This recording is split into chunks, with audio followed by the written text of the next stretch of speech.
And welcome back to another episode of the ARC podcast. I am your host, Brandon Zachary. If you're new tuning in, thank you for joining. This is the Athletes Resilience Center podcast, where we talk all things mental performance in sports. We have an awesome episode for you this week. We have on special guest Chris Thompson. Chris is the sports leadership director for Athletes in Action in Central Jersey, where his mission is to inspire and empower youth athletes in sport. He is also a chaplain within the New York Yankees organization and has served there for over a decade. And in this episode, we go through Chris's journey on how he got to where he was. And it was quite a wild ride. It was great for him to open up and share all of this with us.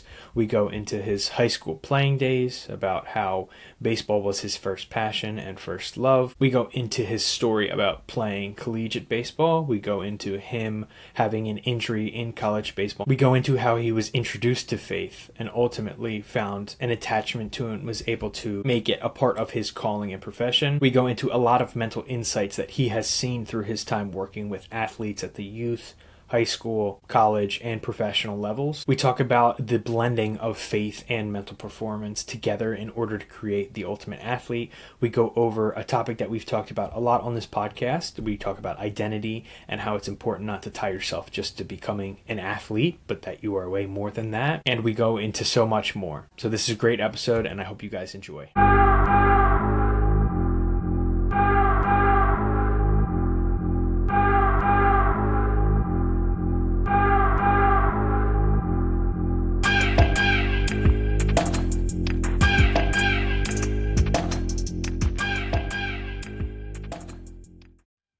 Chris, we are extremely excited to have you on. Thank you for taking the time to share your journey and your story with us. How's it going tonight? It's going great. I really appreciate you guys having me on. I'm excited to engage in this conversation and just share some hopefully some common wisdom with athletes that have an opportunity to be impacted in a positive way. So thanks a lot, guys. Yeah, no, of course, we're really excited and amped to have you on and kind of share your journey. So we'll kick it off just like we do every episode. I'm going to throw the ball back to you, and I'm going to let you kind of explain your story and your journey on how you got to where you are today. Great. Yeah. So, I currently serve on staff with Athletes in Action. Our primary focus as an organization is on college and pro athletes. So I do that as well as, I serve as a high school coach, and then I'm actually an associate pastor at a church as well. But the story of how I arrived at this place actually starts, when I was pretty young. Athletes in Action is faith-based, but I didn't really grow up in a home with, religion really wasn't talked about. I can remember being really young and going to church, but it was more of a Christmas and Easter type thing. And so it wasn't a major part of my upbringing. And then, in elementary school, I went to public school. I wasn't a very big kid, but I had a really big mouth. So I managed to get in a lot of fights and come out on the wrong end of most of them. So around fifth grade, my parents decided, hey, like this kid needs a little bit of discipline, a little bit more structure. So they sent me to Catholic school, and I spent 8 years in Catholic school from fifth grade through high school. And the idea of like the faith component, who Jesus is, it wasn't difficult for me to comprehend, but it was not anything personal to me. To be honest, like my religion was baseball. I spent a lot of time out on the baseball field, and that kind of started even before I got to Catholic school. When I first started playing, I was actually terrible. Like I was easily the worst player on the field, but I loved the game. And so my dad would come home from work every day, and I'd be sitting on the porch and I'd be like, "Hey, like let's do it." And he worked hard, but he came home and every day we'd grab the bucket and he would throw until I couldn't go anymore, and then he would put a glove on and I would throw until I couldn't go anymore. Yeah. And so eventually I became pretty good. Within a couple of years, I was often the best player on the field. And what that did is it created this this mindset that that I was self-made, right? That not only was baseball like a god to me, but it was a god that I made happen. And honestly, like this continued into high school, and so what happens with that, we've all experienced this, but when you're really good at something, and when you think that this is the most important thing in the world, then when things are going well, nothing can get you down, right? Like Right. everything is great. And when things are going poorly, your attitude about everything is negative, right? Like you draw your confidence from the outcome of what's happening on the field or in the classroom, whatever the case may be. And so that was no different for me. Um, during during my junior year, that was kind of when, I don't want to say I peaked, but it was when things really took a leap for me, right? So uh, we won the New Jersey State Championship in high school, and I started the state championship game. I had a great year, and things started clicking. It was conversations with college coaches, and different time, right? So I'm a little older than you guys, right? So we're going back, Yeah. 30 years. Uh, Conversations were actually on the phone, and you'd write letters, and coaches would come and Yes. see you. It was like it was a it was a different process, but in the within that process, my confidence was soaring, right? And so I thought I was the man. Um, Adding to that, my senior year, I started dating a girl, somebody I had kind of liked for all of high school. We were actually in the same homeroom all 4 years, so it was kind of this relationship that was kind of in the background and something that I wanted. And we started dating, and it that became a major part of my life. We started dating, mid senior year, late senior year, and uh, this girl, like she took an interest in who I was as a ball player, but then she also took an interest in who I was as an individual. So not only did she develop a love for like she could spot flaws in my mechanics, right? Like Yeah. by the time the season was over, she had taken such an interest. She'd be like, "Hey, you're opening up a little too soon there." And I'm like, "All right." Uh, she also, uh, we had the most important conversation of my life in June of that year, where she actually shared the full message of the gospel with me. And I had gone, like I said, 8 years of Catholic school, and I was aware of Christian faith, but I had never really heard the message of salvation, right? That it wasn't about religion or works, but that it was about this message of grace, and simply accepting forgiveness. Um, and so it's possible I heard that message before, but not so clearly. And so I was like, oh, all right, well, I get this. I can do that. So I was like, I accept that. And we prayed together, and I accepted Jesus. Unfortunately, other than my view of who Christ was and what the path to salvation was, not much changed, right? And so, I continued to live my life the way I wanted to live my life, almost like it was a get out of jail free card. Like, hey, I can do what I want because, I've prayed the prayer. Um, and so that not only, led to problems for me in terms of, not living the life that I think I knew I should, but also dragging people down around me. And so while I was away at college, my freshman year, I got a phone call from that girl letting me know she was pregnant, um, my child. And I remember, holy cow, I remember being scared, confused, ashamed. Um, and I remember thinking like how many people we let down. And my first thought was to my father, like I knew he was going to say like, you've ruined your baseball career, right? Like Right. I knew that was going to be the first thing he said, and I wasn't far off. Uh, and and so I remember asking why me in the midst of that situation as well. And so as we went through dealing with the aftermath of that, we made the decision to give our son up for adoption. And so there was a lot of discussion and reflection, and we just decided it would be better for him to grow up in a stable home, with two parents who could provide for his needs. And we had, supporting and loving families, but the risk of him growing up in a broken home was significant. And while there are plenty of people who thrive as a in spite of that circumstance, we didn't want to force that on our child. So, I guess some may argue we did the wrong thing, but I think we did right by him, regardless of how hard that was. After that, the girl and I split up, largely a result of that emotional toll. And during that same aftermath, I hurt my elbow. So I threw a pitch. I felt a pop. They heard the pop from the dugout, and it was like, okay, now what am I going to do? Okay, so I'm without baseball. I've broken up with this girl. We've given up our son 500 miles away from home at a school that I don't really want to be at. And that I was really at because I was playing baseball there.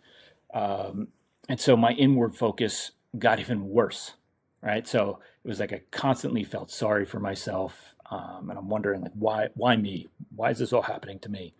And really started questioning God, why did you let this happen? And that continued. I transferred up north. I did a semester at a community college, and really went through a process of trying to figure some stuff out. What is it that I wanted? And I didn't get to the answer very quickly. I made decisions. I went to a lot of parties and drank a lot and spent money I didn't have, and classwork came easy to me. So I did only what I had to do in order to get by. And so I was just this mess of untapped potential. I remembered, so I ended up transferring to Stockton College in South Jersey. I had a conversation with that coach during high school, and because I was a little arrogant, I kind of blew him off. And he said, "Well, if life throws you a curveball, something changes, give me a call." And so I was in that exact situation, and I gave him a call and explained to him, "Hey, I don't know if I'll be able to throw again. I didn't play my sophomore year because of the elbow." And he said, "Come down, we'll figure it out." So there was some kind of rekindling of purpose for me. During that same year, 2 years after that son was born, my ex-girlfriend's family invited me to Easter service. I wasn't going to church anymore. It was I was just kind of in a bad place, right? So they invite me to Easter service. During the Easter sermon, something clicked. I'm sitting there questioning God and saying, "Hey, why did I have to give up my son?" And it hit me. God did that exact same thing for me, right? But it wasn't, so that his son would have a comfortable life, right? It was so that I could enjoy eternity with him, right? And so it really clicked what I had accepted. And I'm not saying that it clicking fixed everything for me. I continued to, be pretty intense in the way I approached things on the field. I actually got hurt both my junior and senior year. Each year I broke a different ankle, and played the season with a broken ankle. It was just I want to play. This is what I want to do. But the importance, the significance for me was a little different, right? It was, I wanted to compete because I loved competing, right? And I wanted to be there alongside my teammates. And I had some awesome teammates. We didn't have great seasons in those 2 years at Stockton. We're okay. But the guys that I was alongside, I had a different appreciation for the guys that I was sharing the dugout with. Mm-hmm. After I finished school, it became clear, when I left high school, I had this dream of I'm going to play beyond college, and that was gone. But I replaced it when I left school with a new goal. I'm going to be a CFO one day. And so I had this grand plan worked out, including the fact that I rekindled the relationship with the girl. And so the year after I graduated, we got engaged, we got married. We now have three children together within our marriage. I have a daughter and two sons. And we've also had it's incredible. We've had the fortune to develop a relationship with our firstborn. And so when he Wow. was 18, Yeah. he wanted to meet us. So, we met him. Our kids have met him. And that's been incredible. Yeah. And I want to say, like, a major component of my relationship with my kids, with my wife, and even with our firstborn is in line with that faith that I came to accept, right? That um, my my purpose in life isn't to throw a baseball hard, right? And if it was, then it's since passed me. um, Right. Right. and my purpose in life wasn't just to have great results in everything I do, right? That there's something more important. And so, you know, uh, there wasn't like this instant click where I had it figured out. Hmm. But there's been this consistent path since then of developing and trying to use the gifts and abilities that I have, not for my own purposes, but first and foremost for God, and secondly to impact the people around me. And the blessings that have come from that have been incredible. So, you know, uh, I guess about 10 years after graduating, the church we were attending, there was a guy on the at the church that I was playing church softball, and he played in a for a prison ministry team. So he invited me to play on the team, and it was an amazing experience. To go into prisons, play against these inmates, and then in between games be able to share my life story or share the gospel, and Yeah. to have them to be able to compete. Like, I mean, the competition, like to compete, like, we were going after it, but it wasn't. They weren't the enemy, right? It was like we were competing for the joy of competing, and these guys were just genuinely excited to hear our story and know how much we cared. And it kind of it it sparked something in me, right? That I had all these experiences on the baseball field that I thought were gone and over with, and now, like, those, the not just the skills, the on-field skills, but the work ethic and Yeah. the dedication and the reliance on teammates and the accountability, all that stuff prepared me for the opportunity to share that faith with guys who most of society would say, like, they're no good, like they have Right. no worth, they have no purpose. One of the things that came out of that ministry experience, so I spent just about 10 years with that organization, going in and ministering in prisons. But the first trip I went on, I I was looking for prayer partners and people to support us, and I managed to get in touch with a whole bunch of Major League Baseball chaplains, and one of them was the Yankees chaplain. He responded and said, "Hey, as soon as you get back from the trip, I want to hear about the trip and get to know more about you." And so we met, and 2 years later, he called me and asked me if I would like to be a chaplain in the Yankees organization. So uh, I felt very inequipped, like totally unprepared to do that. I was like, like I don't know how to minister in that environment. And he's like, well, like, you understand the word, like you understand how to share the word, just be genuine. Yeah. And so, uh, the first year there was definitely a learning curve. The second year was not immediately, but I'll say it was life changing for me. We had five players and five wives, and so my wife and I did Bible studies, as separate groups, and we had four players and four wives, except Christ, in that season, and um, use that as the foundation for their marriage, for the guys, for how they approached how important the game was to them Hmm. and how they went about preparing. And we still, to this day, we still have regular conversations with those former players and wives. And so that spark that was started became just this huge flame where at the time so I said I wanted to be a CFO. I was a controller at that point in a uh, private equity firm.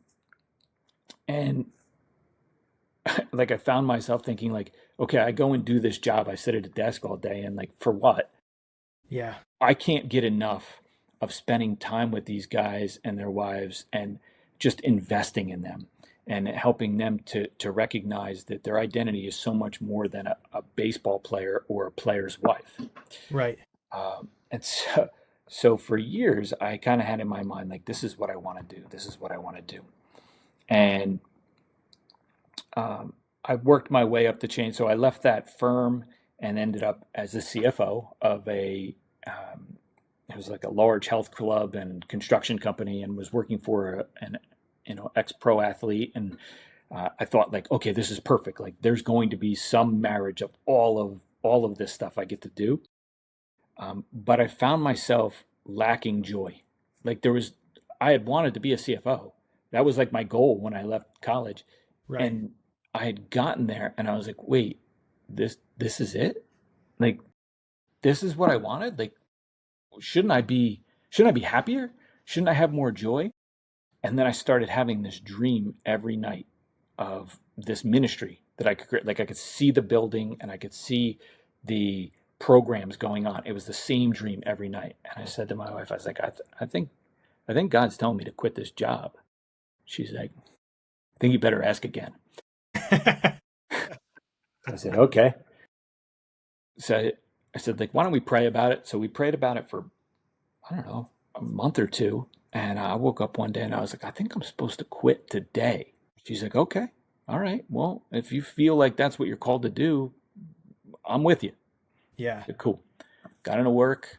There was a conversation that was had between the owner and a few of it was myself, the chief legal officer, chief construction officer, and we had a conversation, and it was just what he said was confirmation for me that that wasn't I wasn't supposed to be there anymore. That I was supposed to pursue what I was being called to do.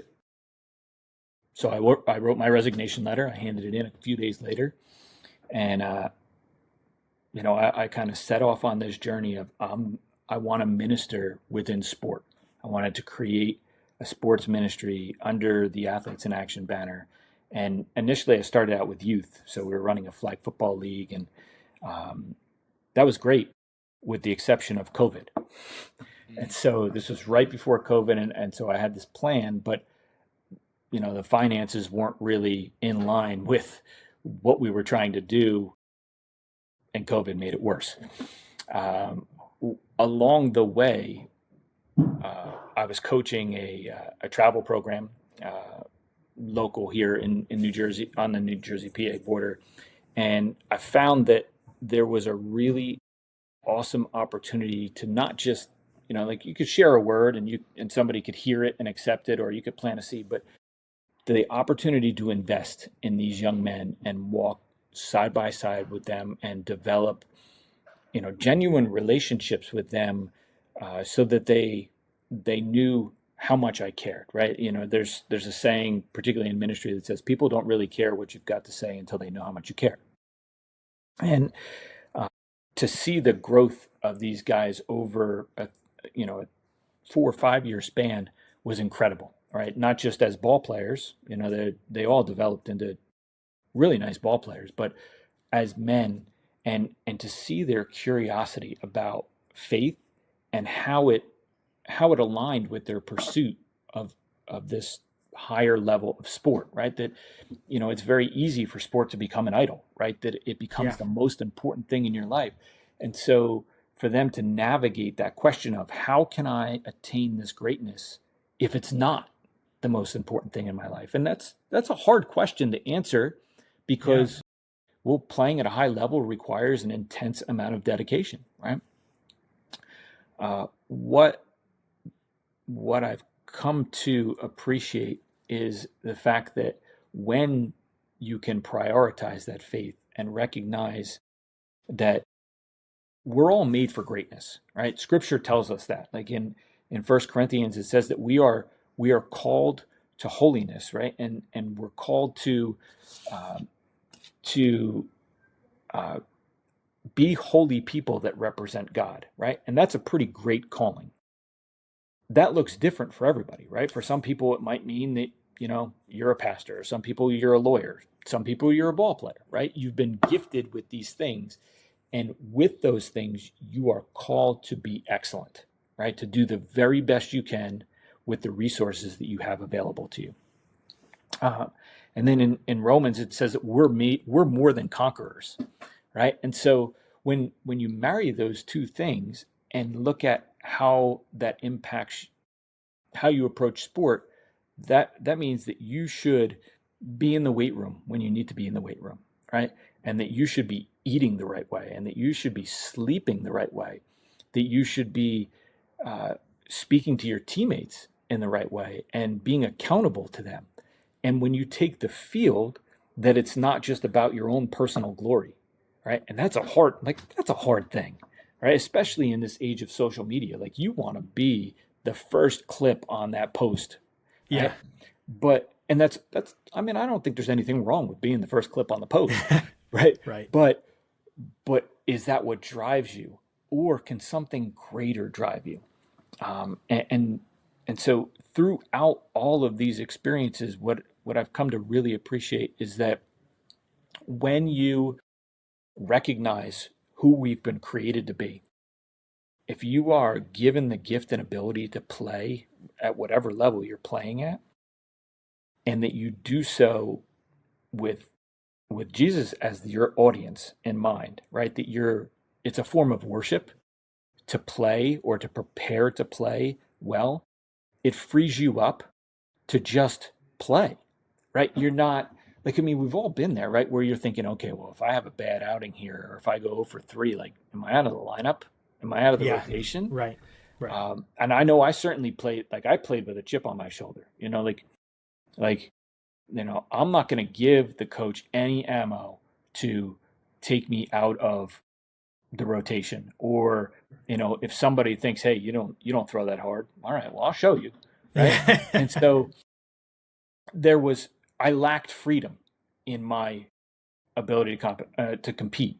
And I think when you recognize who you are and play with that free mindset, then when something goes wrong, because something will go wrong, right? Even if you execute, right? You throw the right pitch in the right count at the right moment, and the guy hits it out.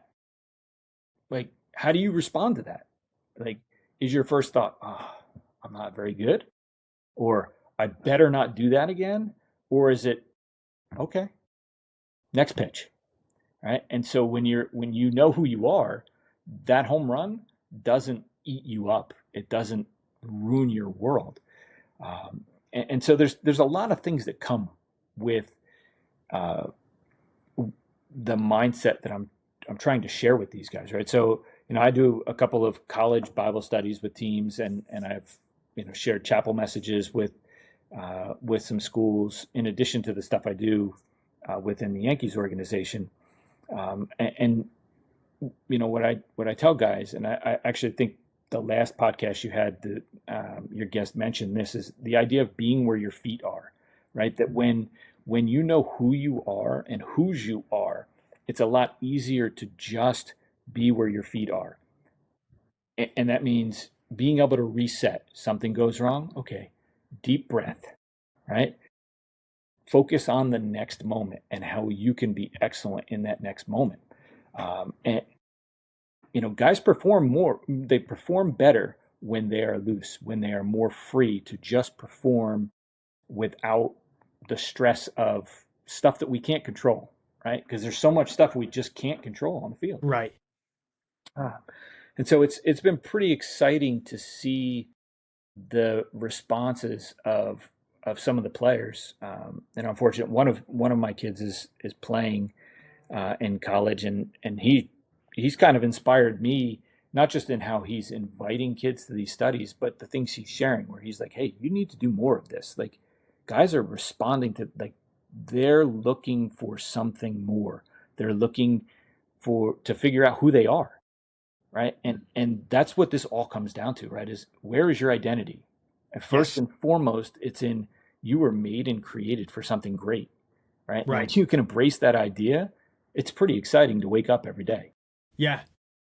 No, I mean, that was incredible. I really appreciate you sharing that because I mean, such a unique and powerful story, and I feel really honored and special that you shared all of that here and were that vulnerable speaking about everything. Truthfully, I really appreciate you diving into all of that. And I kind of want to dive into something that you spoke about at the very beginning that was very profound to me thinking about it, where you kind of related and correlated baseball to being your god when you were younger, correct? Like just Absolutely.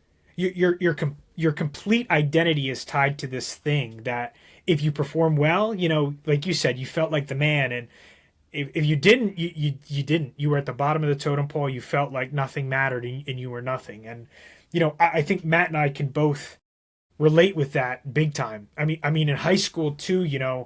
If you have aspirations of playing professionally or in college or whatever, right? Like you think, oh, I need to be Brandon the baseball player, or Matt the baseball player, Chris the baseball player, right? Like that's who I am. That's who you need to be, right? That's what success is in your head. Now, my question to you about that, because I think speaking from my own experience, I think I had a hard time with releasing the identity of being an athlete because I think that's something that I've talked about with so many guys on the podcast, and Matt and I have had plenty of conversations about this. Like, I think I was definitely attached to that idea of being a baseball player for even longer than after I played, right? Like that Absolutely. was where a lot of my value came from. Now, in your experience, because you kind of went through your whole journey and your baseball career, like you said, kind of ended in injury in ways you probably weren't super happy with and wasn't the way you anticipated. At what point were you able to, I guess, detach from that identity of Chris the baseball player and kind of shift into this new stage of life? Because I think this is a big struggle a lot of guys face, whether they're going into coaching or a new job or a new outlet where they have a passion. It's kind of separating themselves from, the baseball player, right? Like we all go through that at some point, and I'd love to hear kind of what was the process for you, and what did that look like stepping out of that. If I'm honest, every once in a while I slip back into it. Um, Yeah, yeah, me too, trust me, me too. so I would say I think the point when it really started to click was, when I first was asked to play church softball, I was like, I don't play softball. Like Right, I'm a baseball player, right? right, And even when I first started playing church softball, I was like, all right, these guys are like I'm better than these guys. right. When I started doing the prison ministry stuff and started having conversations with these guys, and I started to recognize that it didn't, like, what I did on the field, it might have garnered some interest from guys, but it really wasn't what mattered, right? It wasn't, like they weren't going to remember if I had a hit or if I made a nice play in the field, as much as they were going to remember my investing 5 or 10 or 15 minutes in them as individuals. And it made me start to have a different perspective on the importance of sport, right? That sport, and not just baseball, but any sport, has an amazing way to break down barriers and open up conversation, whether it's, casual conversation, or maybe it's, a little trash talking, whatever the case may be, right?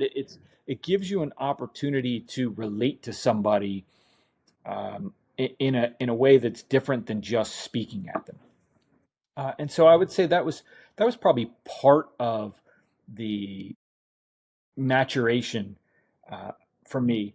But in some ways too, I replaced coaching with that athlete mindset for a little while. Yeah, And so I got to say, like so I have two sons. When the older one was like 5 or 6, I was a crazy man. Like I was crazy, right? So we would hit in the yard, and he's a little kid and he's righty for everything. But the first time I saw him swing a bat lefty, I was like, oh, whoa, we got something there, right? yeah, So it was right. like, so we would hit in the yard, and if he would not hit an inside pitch the other way, I'd be like, what are we doing here? And it, like a couple of years later, I started reflecting on that, and I was like, wow, like there's something wrong with me. Like, like, like really, like what? like, why would I be so upset about a 5 or a 6-year-old not driving an outside pitch the other way? Like, Right, I mean, right. I get it, right? Like, as a baseball guy, like, yeah, you want to try to drive the ball hard the other way, but like, I was stealing the joy of the game from him. And the reality is, as parents, like anything our kids do, it should be about their gifts and abilities and their passions, right? And not about ours. And so I think even more than the prison ministry experience was the just this like aha moment of stepping back and saying like, hey, wait, I want my kids to pursue whatever God puts on their heart. And it wasn't long after that. So we lived near Diamond Nation, and you know, so my son played a lot of baseball at Diamond Nation. And one day we were driving home from Diamond Nation, and he was like 9, I think, and he's like, Dad, when I want to play pro baseball. And I was like, all right, cool. And he's like, but I just want to do it long enough that I can afford a place like this where we can have like a place where people come play baseball, and then they could come to church there too. And I was like, okay, what would that look like? He's like, I don't know. Like people would come, they'd come to play baseball, and like we would just have church for them, and maybe we would have a school with it. And I'm not saying that that's going to come to fruition, right? But it was this reality that I had stepped back and just let him enjoy it and develop at his own Yeah. pace, not knowing what his desire was, or what it would be. And he verbalized that on his own, and it wasn't that disjointed from the idea that I was having in my mind about using the sport for ministry. um, what it also did for me, um, and at first I think this was hard, but towards the end it wasn't at all, is I was able to coach him. Yeah. And I think for the most part people had no idea he was my kid, which Yeah. is that's really hard. It was really hard early on, right? To just he's just one of the guys, and it's not like, hey, I'm gonna yell at everybody the same way. It was, I'm gonna love them all the same way. And so I mean, even in high school, I coached him in high school, and it was like it was some of the greatest experiences of my life, just sharing the field with him, and not just with him, with all of the guys, right? And Right. so I'm not 100% sure where it clicked for me in that regard, but I think that was the completion. At some point, there was this completion of not only the athlete isn't the most important part of me, but even the coach isn't the most important part of me. Yeah. It's the guy who genuinely just wants to see the best for everybody that I coach or teach or interact with. And so there was a lot of freedom in that, right? Because Yeah. you, like I said, it still comes like if I'm feeding the machine, the deal is I get the last 5 swings. I'm going to show you how it's done. Yeah. uh, I'm not sure that I actually show anybody anything anymore, but That's awesome. like there's still that competitor, and I don't think, like, I think there's probably this conception that, hey, like your identity's tied to Christ and he loves you, and you're made for this great thing, and that it's soft, but it doesn't have to be soft. Like, Yeah. you Yeah. know, excellence involves showing up ready to go, right? And Right. so if you're on a team and you're taking the field with the purpose of winning the game, you play to win. You absolutely play to win. But if you lose, it doesn't break you. You say, hey, I gave it my best. My best wasn't good enough today. Tomorrow, I'm going to try it again. And hopefully your best is good enough at least more than half the time. We want to take a quick second to let you know that today's podcast is brought to you by the Philly Pretzel Factory of Marlton, New Jersey.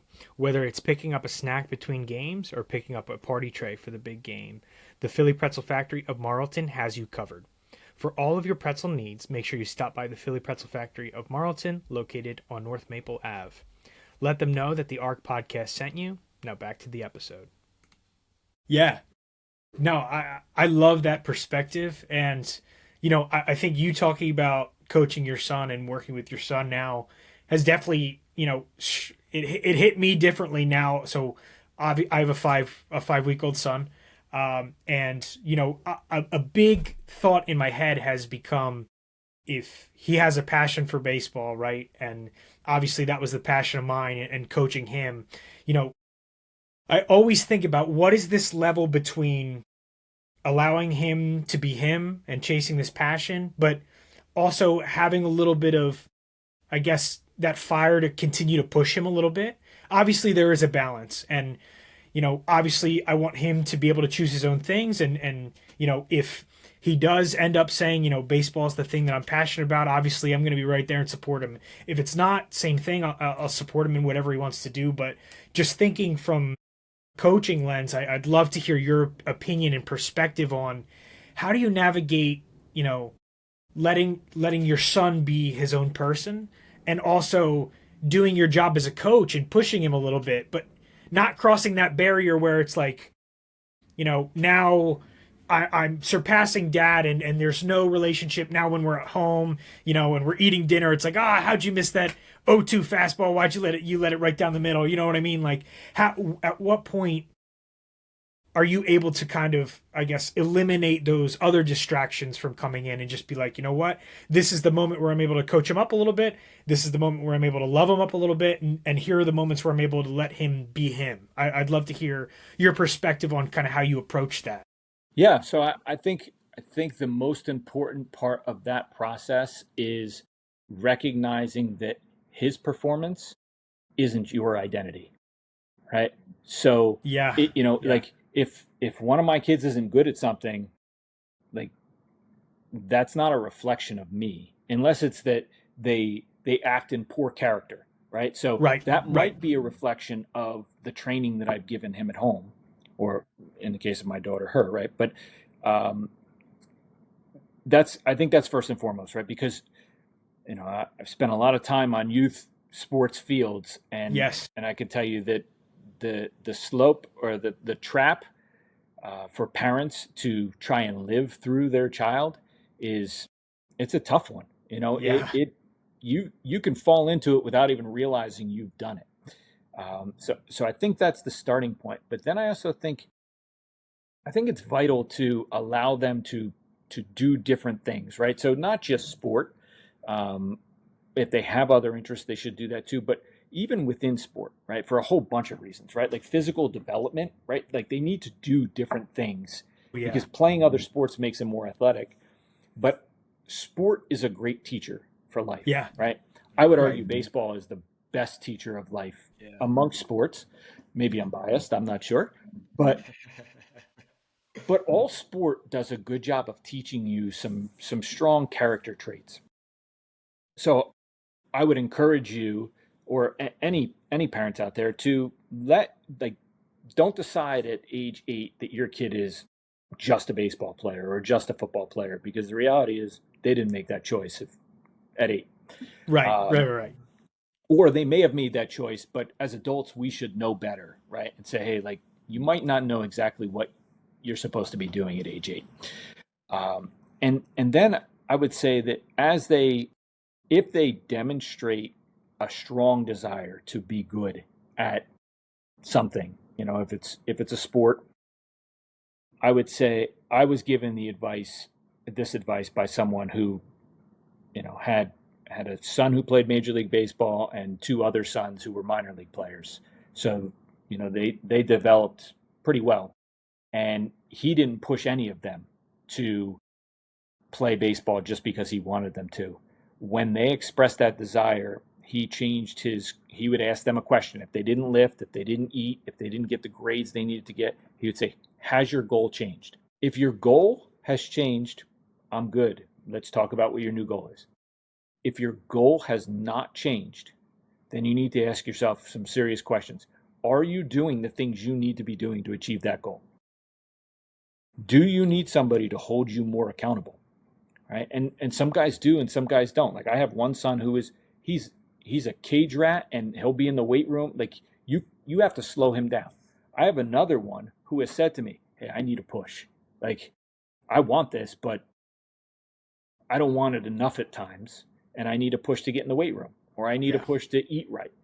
And so, that's something that as parents, right, you get to know your kids and Yeah. and you have an appreciation for what drives them and who they are. And I think that's another beauty of sport, right? It's that opportunity for those rides home or those conversations at the dinner table. And so the rule we developed is I would never, on the way home, initiate a conversation about the game. If they brought it up and wanted to talk about it, we could just talk through it, but I wasn't going to allow that to upset me, and I wasn't going to allow it to uh, take away from their ability to enjoy the sport. And I mean, I didn't get it right all the time, but for the most part, that was just a rule that we tried to stick to. And so even if like they would bait me sometimes, like they have a bad game and they would try to get me going. And I would say, hey, listen, like there's no reason to discuss this right now. Like we're just going to be emotional about it. And Right. so Right. we're not going to solve anything, right? Like, if there was something wrong with you mechanically, we're not going to solve it on the ride home, No. right? And if there was not anything wrong mechanically and it was just a bad day, then okay, it's a bad day. Yeah. We all Right. have them, right? And that's not limited to, being in the batter's box, right? That's, you could be an accountant and get something wrong on a report, right? You could be a teacher and, you know, have your facts wrong, right? Like we all have bad days. And so you just got to say, hey, let's take a deep breath. Let's not deal with it in an emotional moment. And those life skills are like they're vital, right? Because Yeah. you can't just fly off the handle when you're in a boardroom or you're teaching somebody, right? Like you just can't do that. Yeah. Right? You need to be able to take a deep breath and say, okay, let's think through this logically. Like, what's the right response? How do I fix this? How can I fix this? Right? More times than not, you can't fix the problem if you're allowing your emotions to just run away from you. And so I know that was a really No, that long-winded was answer there, but fantastic. I do think it starts with our own identity, right? So we have, as so Matt, you're engaged, right? So you're going to be a husband soon, and Sure. and Brendan, you already are, right? Like our first and foremost, right, is to be um, a husband that honors God with the way that we love our wives, and then to be a father that loves our children in a God honoring way, right? And so when we look at our identity first and foremost as that, and not as a trainer of my child to be a Right. pro athlete, Yes. it becomes a lot easier to train them to seek greatness, whatever their greatness is, right? And so, and I think it's important to encourage them to to challenge themselves, right? So, in the case of my older son, like he didn't grow until late in college, right? Like he had something, right? There was no doubt there was something there, but it wasn't clear, like would he play in college? Like at what level? And so saying to him, like, hey, just because it's not going the way you want it to right now doesn't mean you need to quit. You may need to step back and evaluate, like, hey, is my goal attainable? But if they feel like, and that's not limited to baseball, right? So maybe somebody wants to be an astronaut. Like, okay, what do you need to do? What are the things you need to do in order to reach that level? And if you don't have those resources available to you, or if you just don't have the skills, then okay, maybe shift gears. But if you think you've got the skills and you feel like that's what you're supposed to do, then go at it. Like go get it. But recognize that if you don't attain it, it doesn't make you less loved. Right. That's awesome. That's awesome. I want to kind of expand a little bit on the made for greatness. I love that, that background, that saying and everything. If you could just kind of speak to our audience about just kind of, I don't know, like if you have like a breakdown or anything like that, like what would be like the steps for someone to kind of walk in that path and find what makes them great and how can they strive for that? Yeah, so I think it does start with, I shared the two scripture verses, right? So I default to starting with being in the Word. Now, I have developed this in such a way that I can deliver it in a non-secular setting. But my preference is to start with, you need to be in God's word, because that's who defines who you are, right? And so I default to, we're called to be his holy people, right? And so we're called to honor him. And we can do that in a whole lot of ways, right? We can certainly do that through prayer. We can do that through reading. We can do it through being kind. But we can also worship him through the way we go about our daily activities, right? So if we're doing anything, we should be doing it well, right? I've heard the saying, like, how you do anything is how you do everything, right? And so that should be true. And it isn't always true, but it should be true. And so I think when we recognize who we're called to be holy, and that through Christ who loved us, we are called to be more than conquerors, right? That doesn't mean, like, I'm sure we've all heard Philippians 4:13, where it says, I can do all things through Christ. I don't know if I could do all things through Christ, because I probably wouldn't want to, like, rob a bank, right? Right. So Right. it's like, I don't want to take things like being made to be conquerors out of context. But the reality is that when we're aligning with our purpose, with our calling, that we can accomplish what God has for us, right? And what he has for us is greatness. It may not always look like the greatness that we're chasing, right? So if your idea of greatness is, I'm going to hit 500 this year, I'm not saying it's impossible, but that may not be what God's got for you. Even if it's not what he has for you, if you feel called in that moment to pursue it, you should pursue it with everything you've got when you're training. So that means, like I said, showing up and doing the work, but also impacting the people around you. And so when you recognize, the idea is, right, we're not made to like chase greatness. We were made for it, right? And so rather than chasing approval and trying to earn, God's love, right, that we can live a life of purpose, a life of character, and a life of love that lasts long beyond the applause and the scoreboard, right? And so because of that, we can know, like, we're called. We are called by God. Every single one of us is called and set aside for him. And so our identity isn't tied to, a title or stats or scholarships, right? It's being set apart and living like we belong to him. Okay.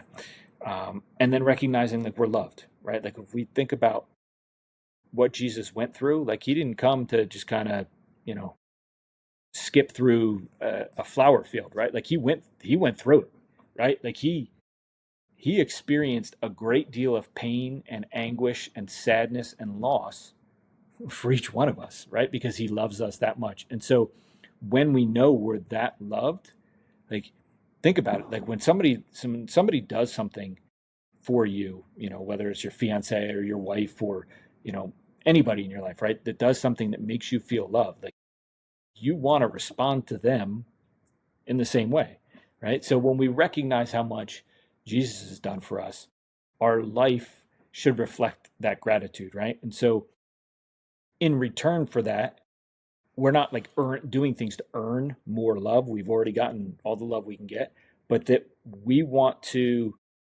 demonstrate that sacrifice, the call for unity, to live with character and even with grit, right? To push through.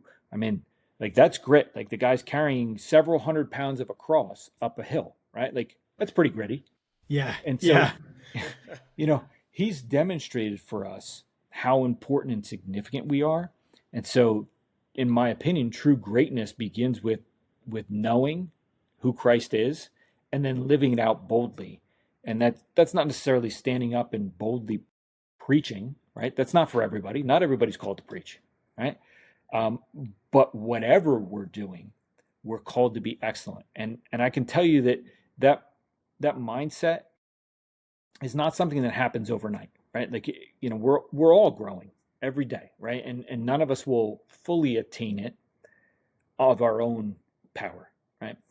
But I can tell you that, in particular, with one of the teams that I did a Bible study with last year, the unity that team developed throughout the course of the season, that guys that didn't really care for other guys, or guys that were upset about playing time, or felt disrespected, by the end of the season, even if they were disappointed with their playing time, came to appreciate the opportunity they had to be a part of a team, right? And that they continued to work hard and push one another, but they did it from a very different place. It wasn't a, hey, I'm going to get my respect and I'm going to get my social media posts. It was, hey, I'm going to come alongside these guys and I want to play. I want to be on the field, but if I'm not, I'm going to be the best teammate on the bench I can possibly be. The amount of maturity that came from really having a heart of gratitude was a game changer, and I mean, you could see it reflected in the product on the field too, where, things just tended to go better, right? That there was better performance. And I don't want to say like it was a reward from God for being obedient, but I do think that there is a reward in the obedience, because you're living with gratitude and not letting the stuff that goes wrong get you down, because you're grateful. And it's very difficult for the mind to be grateful and upset at the same time. Yeah, no, that's awesome. And I want to kind of lock in on that too, about like the unity aspect and gratitude, right? Like you've now worked with pretty much everything from youth to travel, high school, college, professional athletes, right? Like how, I don't want to say how like easy or difficult, but just kind of like what are some of the differences on how you get each kind of age group to kind of work in that path of unity and be gratuitous for like their playing time and their teammates and like what their folks do for them and everything like that. What's that path kind of look like, and what are some like similarities and differences between like those age groups? Yeah, so I think at the youth group is actually pretty. Well, I wouldn't say it's easy, but it is easier than the other age groups, because children are like, they're taught to be kind, and they're more moldable, right? They're less set in their Right. ways, and so I think they have an appreciation for stuff, at least in the short term, right? So they they have a greater sense of wonderment and excitement, and they're not chasing things that seem huge, right? They're just happy to be out there and play with their teammates, right? And so uh, helping them to recognize just the opportunities they have, right? Pointing out things that they're already enjoying and saying like, hey, that's something to be grateful for. I find that there's a easy recognition for them at that age. As you get to the high school age and the college age, you start talking about more difficult concepts, right? Where you can be grateful for stuff that's going wrong, right? And that's like, shoot, I mean, that's hard for us to wrap our minds around at times, right? Like, you want to get caught up in the, why is this happening to me, or like, this is not fair. And the reality is that just consistently reminding them that the adversity that they're going through now is not necessarily a bad thing, but an opportunity for growth. And particularly at the college age, you can point back to, hey, like, this is not the first time you've experienced adversity, right? Think back on the times when you have. Did you grow from it? And more times than not, the answer is yes, right? You might have reluctantly grown from it, but you learned something, right? You might have learned that you shouldn't do that anymore, or, or you might have learned, hey, this is how I can overcome it. Mm-hmm. Or just, hey, I just had a bad day and it didn't ruin me. It didn't break me. It's actually interesting at the pro level, because at the lower levels, a lot of times you're talking to teams who just have this unified goal to win, right? In minor league baseball, like, you have interest, like, differing goals. They might work together, but like, Mm-hmm. not only are you trying to win as a team, but even if you lose as a team, you're still just trying to get to the next level, right? And so there's there's this there's this thought process where you have to work on, hey, I gotta attain my goal, but I also need to be a good teammate, because we want to win. Like these, you're developing these relationships in the clubhouse, and these are guys that you're probably going to be friends with for a long time, whether you make it or not. And so the conversations are a little different, but the reality is that the unity that we're talking about at the minor league level, where these guys are, they're maturing and they're getting to the point where maybe they're already husbands or dads, or, they're men, right? They're not, just making their way into manhood. Is that the unity that we're talking about is not just the unity on the field. I think that's a good thing as well, but it's unity with those who also share the faith in Christ, right? And that it's important to be unified in the goal of victory. The ultimate victory, right, is knowing Jesus and who he's called you to be. And so we're living our lives as a reflection of that faith, right? So whether that's an interaction with a teammate on the field, or an interaction with an opponent, or an interaction with an umpire, right?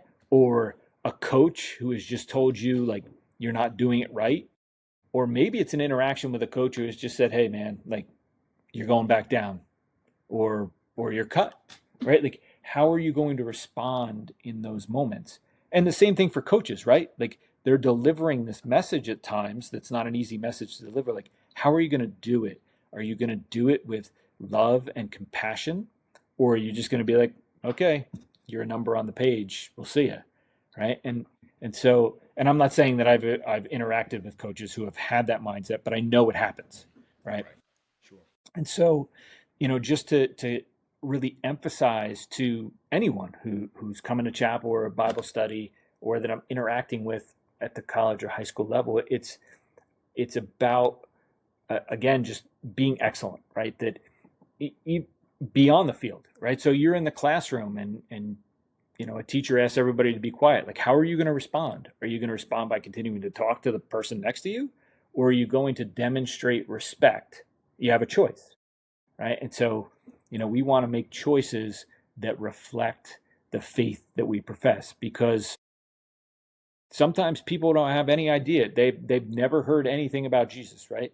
And so if they see you being disrespectful, and you saying like, hey, I follow Jesus, is that the message they get? Like that's who he is, right? And that doesn't match that call to greatness that we all have. Yeah, no, I think that was very, very well said. And I think tying into that, right, I think there has been this kind of rejuvenation and further discussion in sports about mental performance, and people are much more open to what's going on within their minds and sharing, this is what I thought during this process, where I think, even when Matt and I were younger in like the early 2000s, I feel like it was almost taboo for players to talk about, their mindset even. It was kind of like, oh, these are my secrets on how I'm successful. And now it's almost like a lot of people are much more open to that. And I think something that is now paired with that in a sense is a lot more players seem to be more open about their faith and are very public about it, or very accepting. And when they communicate with people, they're very open about, communicating that and the importance that faith has in their lives and their relationships. And I'd love to hear from your perspective, I guess, the blend of the two, and I guess your opinion as to why, I guess you think that it's kind of grown in both senses. Because I feel like, one, it's not a coincidence that they're kind of trending up at the same time, so to speak. But I think it's more commonplace to be able to talk about, okay, this is what's going on within my mind, but this is also where my faith lies and why it's important to me. I'd love to hear why you think maybe it's kind of like sparking up now and more athletes are kind of talking about it and very open about it. Yeah, so I think there's probably a lot of things at play here. I think social media in general makes us more aware of what's going on, right? But Right. I also think that we have a bit of a mental health crisis, right? Not just limited to sport, but to all walks of life, and I think a lot of it comes down to either identity or this desire to consume, right? And so really, consuming things can make us happy, right? But only for a period of time, right? We always want more, Correct. right? So it's like, and even, I heard Tom Brady talk about his Super Bowl victories, and there were a number of times after he won a Super Bowl that he would say, "Oh, like I think I just need one more," and then he would win, and he would, "Oh, I just need one more," right? And so he was always chasing this thing, this goal that when he got there, it was like, now what? Like I don't feel as happy as I thought I would, right? Yeah. And so Right. that carries over into so many areas of life. And at the end of the day, I think I truly believe it does come back to our identity, right? That if we don't recognize how significant we are to the creator of the world, then we are chasing something else to define us, right? And we don't recognize our purpose, so we're kind of sometimes floundering about trying to find our purpose, right? Like, where do we fit in? How valuable am I? Do I matter to people? And there may be times where you feel like you really matter to people, and then there may be times where you really don't, and you're like, okay, do I matter at all anywhere, right? But if you do know whose you are, then everything else should flow out of that. Now, I'm not saying that you're not going to have bad days, right? And I'm not even saying that there aren't people who know exactly whose they are and they still have mental health issues. I think there's definitely a lot of factors that go into mental health. But when it comes to sport, I think we've become more aware of the struggles that we talked about at the beginning of the call, right? Where you're kind of taught that your identity is an athlete, right? Like, it's reinforced when you're in high school, right? And you're a star and people know who you are. You're like, yeah, like I'm important, I matter, right? Or in the travel arena at the younger ages, right? Where you spend every Saturday and Sunday at a field somewhere. Like, you schedule life around that sport and the practices. So that sport becomes the most important thing on your schedule. And so how do you not think it's the most important thing about you? Right. And I think that there's this shift as people are finishing up their careers where they're like, now what? Like, what do I do now? Like, this is all I've ever done. Right. And, for the vast majority of college athletes, it ends when college ends, right? Like, that's not always the case, but you've spent what, 12 years of your life dedicated to a sport, and it's over. And now what? The real world's coming.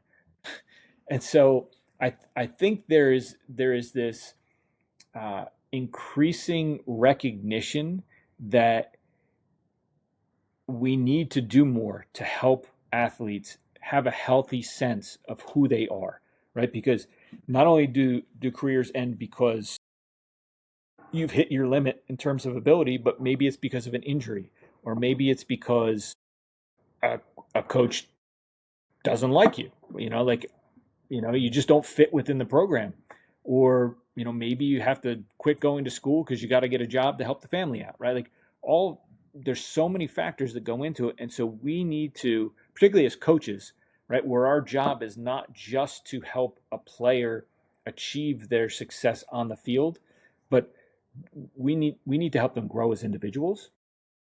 If we're going to do that well, we need to equip them to deal with the adversities of life, right? And to be aware of the fact that stuff is going to go wrong, but it is going to be okay, right? And so I think that marries up or works well with the idea that pro athletes are talking more about mental health and even their faith, is because I think with the increase in salaries and the awareness of what these guys make, and I think fans are a little bit more reckless with the way that they speak to players, right? Than certainly when I was a kid. Like, you were excited to get an autograph, or you would boo a guy if he was underperforming. But people are relentless now, right? And so I think there are players who are saying, like, hey, listen, like, this is what I do, but it's not who I am. So remember, like, I'm a human being, right? And I deserve respect. And listen, the sport is important. I want to bring you enjoyment by playing it, but just recognize that I am so much more than just a ball player. Like, I'm a child of God, and I matter. Like, I have a family.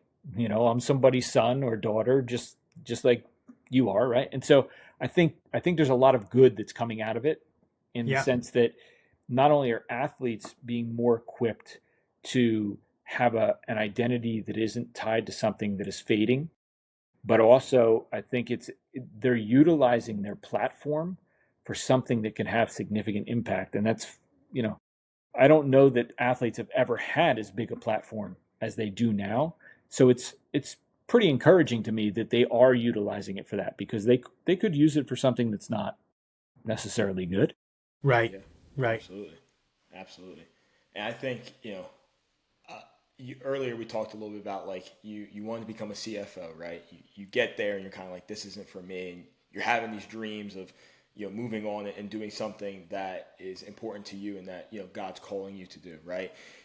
I kind of want to dive in a little bit on like purpose, right? And just kind of knowing, I feel like a lot of us as athletes and no matter what profession you're kind of involved in, you get to a point where you're like, man, like I'm almost like tapped out here, whether that's emotionally, physically, or you're like, I've reached the pinnacle of what I want to do and what I am doing.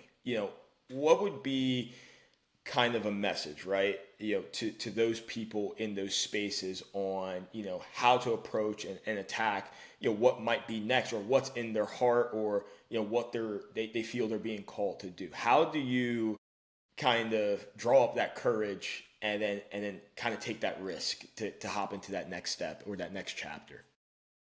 Yeah. So it's difficult to answer that question without uh, a, a strong focus on faith, right? Because I believe that everyone has purpose through God, right? That first and foremost, our purpose is to honor Him, glorify Him, and that we can do that through the way that we live our life, right? And so I think that our purpose in different points of life can change, right? That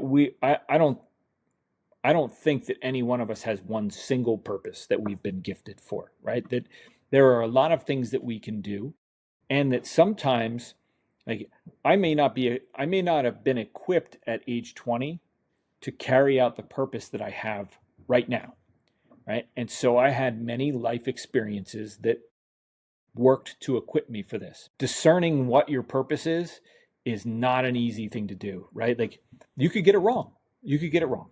Yeah. And to be honest, the dream that I was having every night for like 6 months it was a particular building, and I could see these activities going on within the building. And then shortly after I left my position, somebody said, "Hey, there's this property available like 5 minutes from you. Might be good for what, kind of what you were talking about." And I walked in, and the building was exactly like the dream. Really? Exactly. And I thought, oh, all right, well, this is confirmation. Yeah. And then, like I said, COVID hit. And so the reality of me acquiring, like being able to raise the funds to acquire that property, and then the reality of whether there would ever be like an indoor sports or health club environment in New Jersey again, was like, there was a lot of uncertainty. And so what I've come to believe, I don't know this for sure, I could have gotten it wrong, but what I've come to believe is that dream was what I needed in order to be able to take the leap of faith and say, hey, I'm going to leave this job and go pursue this, right? And so, I think that the lesson I've taken from that is that if you feel extremely passionate about something and you feel convicted to go after it, go for it, right? Like, it will be okay, right? There may be some struggle and there may be some adversity, right? But as I said earlier, like, it's an opportunity for growth, right? Like, you should certainly try to be wise in how you go about pursuing that, right? Don't be reckless and put other people at risk, or put yourself in a position where, you can't put food on the table, right? But that, I like to use the example of Peter stepping out of the boat. Like, he's stepping out of the boat, and as long as his eyes were fixed on Jesus, he was okay. The second that he looked down at the water and said, like, oh man, like, what am I doing out there? He started to sink, right? And so if we keep our eyes focused on who's calling us, I'm not saying that it will work out perfectly, but I believe that it will be okay, and that you will be more equipped to do whatever it is you are actually purposed for than if you hadn't taken that risk, right? And we all know people who are working in a job where they're doing it, but it's not really their purpose. And so they're doing it, and they might even do it well, but there's no joy in it, right? Like, I think there's a danger in just continuing to do something because it's there in front of you and doing it without joy. Like we're meant we're meant to live a joyful life for greatness, right? And so I think there's also wisdom in seeking counsel, right? So not just trying to figure it out on your own, right? So if you feel called to something, talk to people that are doing that thing, right? Or seek guidance from people that are trusted individuals, right? And that's the same for athletes, right? Like if you're unsure about something, what do? You go and you seek guidance from a coach, whether it's a current one or one that has been, trustworthy in the past, right? Same deal, right? You got to have a conversation with your boss in real life, right? Or you got to have a conversation with people that can guide you and help you, that, have more experience than you. Just another lesson that you learn from being part of a team, right? You got to have tough conversations or ask good questions sometimes. Yeah, that was excellent. I love that. But Chris, I think this is a perfect time to get into our last segment of the show, which is our Fast Five segment. So, like I told you beforehand, it'll be 5 semi-rapid fire questions, just kind of thrown at you regarding mental performance in sports. You answer them as best as you can. Again, take as much time as you need.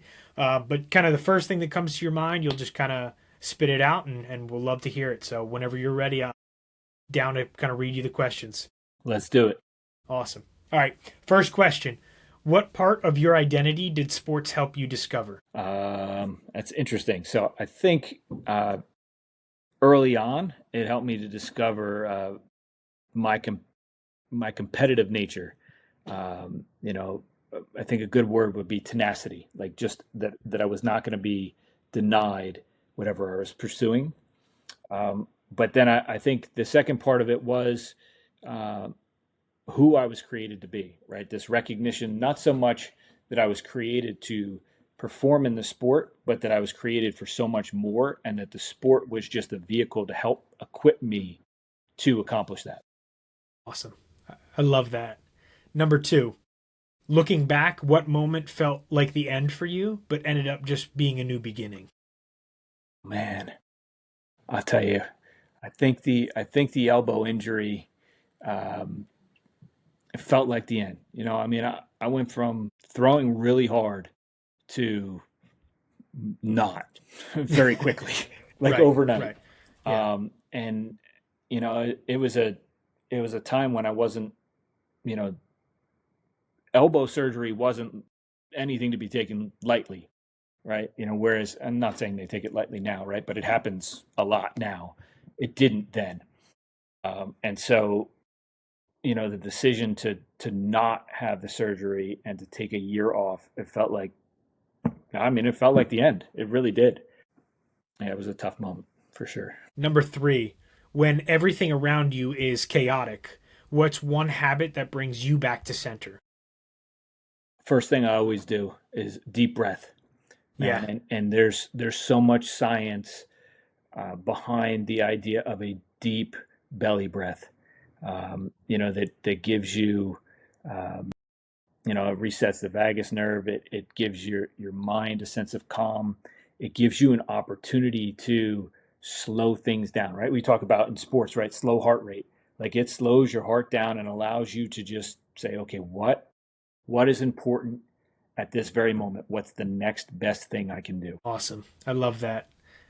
Number 4, what belief about yourself did you have to unlearn in order to grow as an athlete or a person? I think the belief that I was self-made, right? That, that if I just worked hard enough, that I could that I could be what I wanted to be. And I think there's some value, like there's some truth to the idea of working hard, right? And that you can attain certain things, but that I, at some point along the way, I started to believe that I did it all myself, right? That I didn't have this help from whether it was my dad or some awesome coaches or just people encouraging me, right? That it was like, I did this. And I even find myself every once in a while falling back into that trap when I'm talking to my kids, right? And they're like, oh, I can't do this, or they don't do what they said they were going to do. And I'm like, you know what? Like when I was your age, this is what I was doing,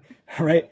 And the reality is like some of that is true, and it's important to work hard. But I think I had to unlearn the idea that I had to do it all myself and that I did do it all myself, because neither of those things is true. Right. No, that's great. And then last question, number 5. What does success feel like to you now, and how has that changed since you were an athlete? Yeah. Success to me is seeing the light bulb go on for an athlete who recognizes what their true identity is, and that it frees them up to live a life of purpose and character, and even just to compete well in their sport, right? You know, like we all want to compete well, and so seeing that bulb go on, and then the carryover to the freedom that they display in their in their competition, but just in their life in general, that has changed drastically from my playing days, because as we talked about, like my identity was not in Jesus. It was not. It was a fleeting identity. It was tied to something that I found out the hard way could just disappear overnight. And there wasn't a lot of joy in that. Right.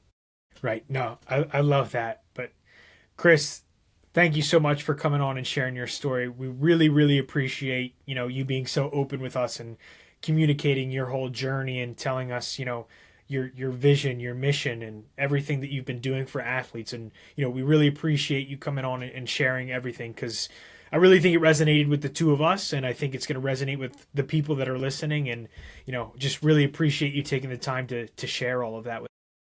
I know, but I really enjoyed the opportunity to chat with you guys, and I love what you guys are doing.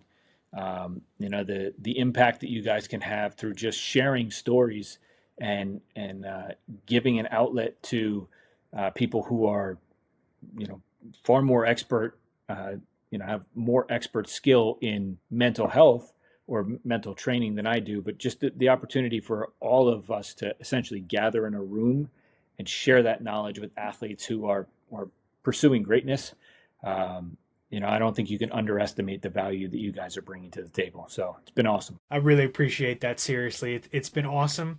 And again, I really appreciate you coming on and taking the time. And this was awesome. And I know everyone's going to enjoy this. So again, lastly, I really appreciate you coming on, and thank you again. And I hope everyone enjoys the episode.